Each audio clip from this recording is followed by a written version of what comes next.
New tonight, legalizing pot. Andrew Yang referencing the iconic series Breaking Bad with the tweet you see there of him surrounded by drugs in a hazmat suit. He did it to highlight his support for legalizing marijuana. Now, the tweet after these comments about marijuana by one of the Democratic frontrunners for 2020. Here's Joe Biden. The truth of the matter is, there's not nearly been enough evidence that has been acquired as to whether or not it is a gateway drug. It's a debate, and I want a lot more, before I legalize it nationally, I want to make sure we know a lot more about the science behind it. Out front now, Democratic candidate for president, Andrew Yang. So, Andrew, you think marijuana should be legalized nationwide, and you hear Joe Biden, he says he wants more evidence. He's concerned it could be a gateway drug. Are you sure Biden is wrong?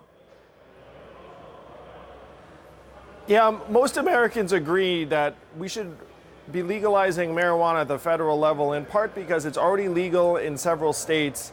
Many Americans are already using it for pain relief, and it's safer than prescription opiates in most every case. We also know that when we administer these marijuana laws, we're deeply uneven and even racist in the way we administer these laws. So most Americans agree that we should legalize marijuana, and that's where I am. I believe that Joe actually will end up evolving on this issue over time if he sees the same evidence that I have. So on that front, there are a lot of confusing studies on pot, as we all know, right? You've got, cannabis-related ER visits in Colorado tripled since it was legalized, but then another one saying essentially no impact on violent crime in Colorado or Washington. So, you can get different outcomes depending on which study you look at.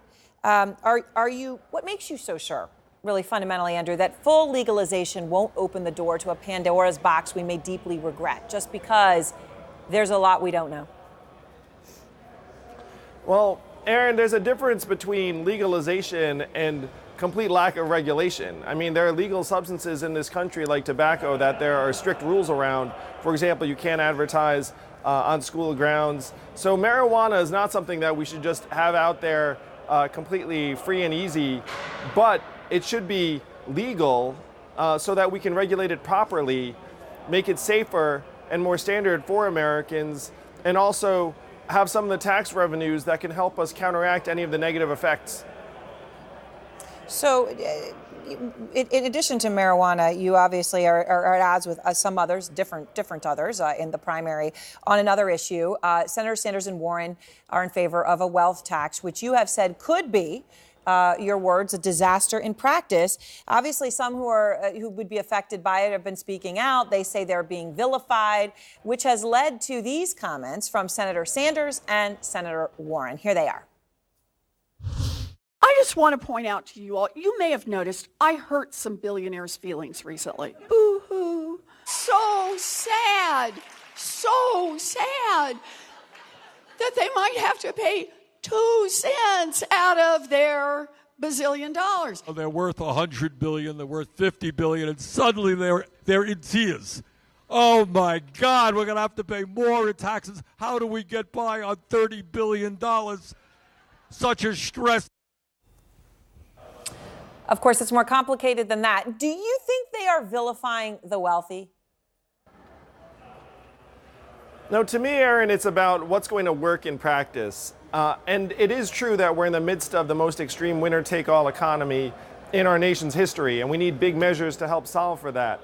But when France, Germany, Denmark, and Sweden all tried a wealth tax, they ended up repealing it because it had massive implementation problems and it did not generate anywhere near the revenue they'd hoped for. So if it hasn't worked in these other countries, I think it would not work here for some of the same reasons.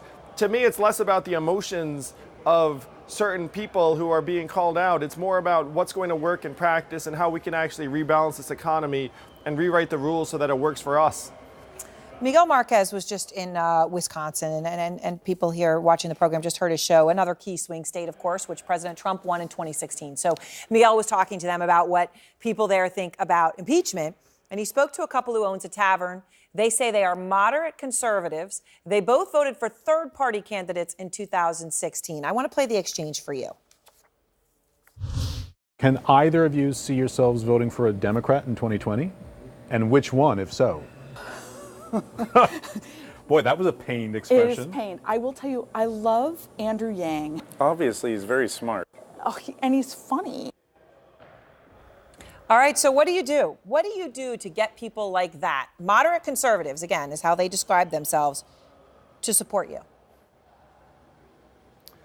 Well, Aaron, I'm laser focused on solving the problems that got Donald Trump elected. And if they're working in a small business, they're seeing their foot traffic might be going down. Some of the businesses around them are closing.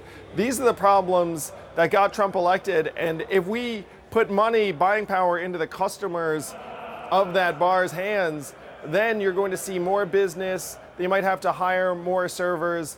I'm so glad that they're open to my message, and it's not just them. I've met with individually and seen on the road hundreds, even thousands of disaffected Trump voters who say they are excited about me and my campaign because it seems like I'm solutions oriented and I just want to try and improve Americans' lives.